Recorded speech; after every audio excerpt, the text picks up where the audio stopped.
Oke, baik. Kali ini saya akan mengomentari revisi ya, perbaikan dari website penjualan pakaian wanita di toko Rizky. Tadi juga sudah dijelaskan oleh kelompok 3 ini ya. Oke, kelompok 3 sudah menjelaskan walaupun memang sama seperti kelompok-kelompok yang lain masih ada beberapa revisi ya yang perlu diperbaiki. Oke, eh, programnya tadi sudah saya lihat. Masih ada beberapa yang perlu diperbaiki, terutama dalam pembuatan laporan ya penjualan. Nah, laporan penjualannya sebaiknya dibuat per periode ya. Oke, ini sudah ada nota penjualannya. Ini Mas, ini penjualannya kalau dia mau online, nah, harus ada ongkos kirim. Kalau dia tidak mau online, berarti offline ya, berarti offline. Oke, kita lihat langsung ke rancangan saja karena ini yang paling krusial di dalam perancangan di dalam mata kuliah kita. Oke, ada konsumen, berarti ini online ya, melakukan registrasi ke website. Oke.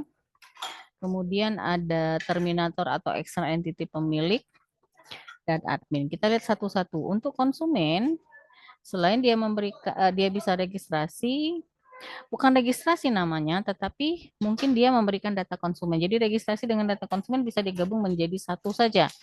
Saya besarkan dulu gambarnya. Ya. Oke, data order. Oke, dia mendapatkan namanya bukan nota pembelian, tapi nota penjualan atau nota pembayaran juga boleh. Ya, ada konfirmasi. Ah, ini kalau dia sifatnya kata kerja itu tidak boleh kita masukkan dia ke dalam data flow. Ya, ke simbol data flow itu tidak boleh. Nah, kalau admin berada atau yang melakukan kegiatan penjualan pakaian ini atau yang mengelola website penjualannya, admin kita tidak bisa kita keluarkan sebagai external entity karena dia berada di dalam proses. Nah, dia berada di dalam proses. Jadi admin saya rasa coret aja. Oke, pemiliknya mendapatkan laporan order. Tidak usah pakai data-data ini ya. Laporan konsumen, kategori. Nah, yang memberikan data kategori siapa? Kalau misalnya pemilik berarti ada simbol data flow dari pemilik menuju ke proses, yaitu dia memberikan data kategori. Kalau data konsumen, oke dari ini, dari konsumen ya. Nah, yang memberikan data barang siapa? Kalau yang memberikan data barang itu adalah supplier, berarti nanti ada external entity supplier yang memberikan data barangnya. Ya, memberikan data barangnya. Ditambahkan nanti external entity supplier atau agen ya, atau distributor juga boleh. Oke, di data flow diagram untuk proses berikutnya itu ada yang pertama proses pendataan dan proses transaksi. Jadi admin nanti diganti menjadi supplier, di mana dia memberikan data barang, yang memberikan data kategori. Saya rasa pemilik, mana sih pemilik? Oh, enggak ada. Oh, ini. Jadi dari pemilik menuju ke proses pendataan, dia memberikan data kategori yang nantinya akan disimpan di dalam file kategori. Oke. Nah, di dalam proses transaksi seharusnya data kategori ini atau data store kategori itu kita ambil datanya untuk dimasukkan ke transaksi karena pada saat transaksi kita harus tahu kategorinya kategori apa ya, atau juga dia juga bisa diambil menuju ke proses pendataan untuk apa, untuk menyimpan data barang. Jadi barangnya kategorinya apa. Misalnya nih daster cewek yang model A misalnya. Nah, itu kategorinya berarti model A seperti itu. Pokoknya connect kan. Oke, kalau kita lihat data store-nya ada barang, kategori, konsumen, order, dan konsumen. Berarti ada tiga, empat ya. Barang, kategori, konsumen, dan order. Berarti ada 4 data store. Kita lihat IRD-nya apakah ada 4 data entity, karena entity itu sama dengan data store. Oke, ada konsumen, oke ada order, ada kategori, dan ada barang. Nah, penjualan nggak ada. Ya, penjualan tadi di atas tuh nggak ada. Di data flow diagramnya nggak ada. Nah, silakan disesuaikan. Dan satu lagi, sesuaikan juga dengan program yang kalian buat.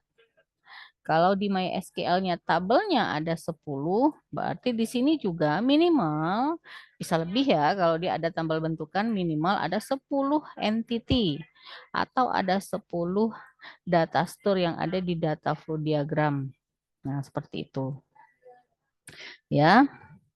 Nah, ini juga nih, apa bedanya antara order dengan penjualan? Nah, kalau penjualan misalnya untuk pelunasan berarti ada relasi juga dari order menuju ke penjualan. Ya, nggak bisa dia tidak ada relasi karena penjualan itu dilakukan kalau ada yang mengorder atau kalau ada yang memesan. Order ini kan memesan pasti.